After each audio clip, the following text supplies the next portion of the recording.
आज हम सुनेंगे बगुला भगत और केकड़े की कहानी। यह कहानी है एक जंगल की, जहाँ एक आलसी बगुला रहा करता था। वह इतना आलसी था कि कोई काम करना तो दूर, उससे अपने लिए खाना ढूंढने में भी आलस आता था।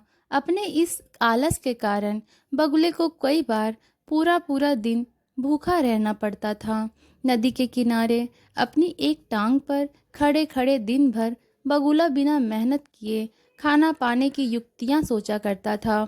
एक बार की बात है, जब बगुला ऐसे ही कोई योजना बना रहा था और उसे एक विचार आया। तुरंत ही वह उस योजना को सफल बनाने में जुट गया। वह नदी के किनारे एक कोने में जाकर खड़ा हो गया और मोटे मोटे आंसू टपकाने लगा। उसे इस प्रकार रोता देख केकड़ा उसके पास आया और उससे पूछा, अरे बगुला भैया, क्या बात है, रो क्यों रहे हो?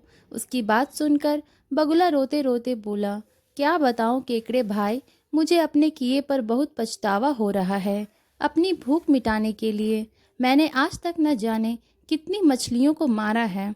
मैं कितना स्वार्थी था, लेकिन आज मुझे इस बात का एहसास हो गया है और मैंने यह वचन लिया है कि अब मैं एक भी मछली का शिकार नहीं करूँगा। बगुले की बात सुनकर केकड़े ने कहा, अरे ऐसा करने से तो तुम भूखे मर जाओगे। इस पर बगुले ने जवाब दिया, किसी और की जान लेकर अपना पेट भरने से तो भूखे पेट मर जाना ही अच्छा है भाई। वैसे भी मुझे कल त्रिकालीन बाबा मिले थे और उन्होंने मुझसे कहा कि कुछ ही समय में 12 साल के बाद सूखा पड़ने वाला है, जिस कारण सब मर जाएंगे। केकड़े ने जाकर यह बात तालाब के सभी जीवों को बता दी। अच्छा, तालाब में रहने वाले कछुए ने चौंक कर पूछा, तो फिर इसका क्या हल है?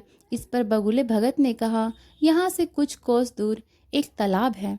हम सभी उस तालाब में जाकर रह सकते हैं। वहाँ का पानी कभी नहीं सूखता। मैं एक एक को अपनी पीठ पर बिठाकर वहाँ छोड़कर आ सकता हूँ। उसकी यह बात सुनकर सारे जानवर खुश हो गए।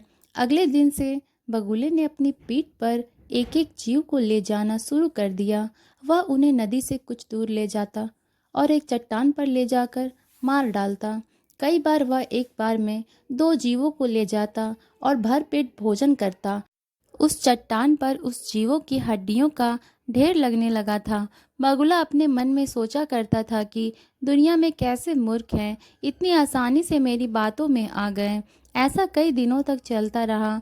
एक दिन केकड़े ने बगुले से कहा, बगुला भैया, तुम हर रोज किसी न किसी को ले जाते हो, मेरा नंबर कब आएगा?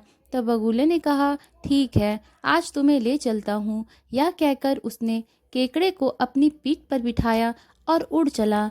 जब वो दोनों उस चट्टान के पास पहुँचे तो केकड़े ने वहाँ अन्य जीवों की हड्डियाँ देखी और उसका दिमाग दौड़ पड़ा। उसने तुरंत बगुले से पूछा कि ये हड्डियाँ किसकी हैं और जलाशय कितना दूर है।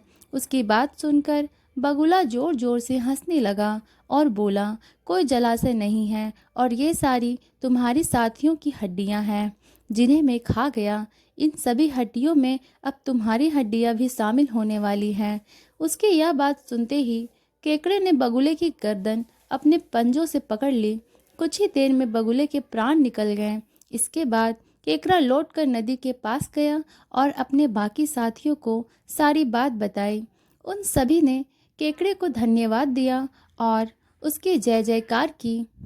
तो मित्रों, इस कहानी से हमें यह सीख मिलती है कि हमें आंखें बंद करके किसी पर विश्वास नहीं करना चाहिए।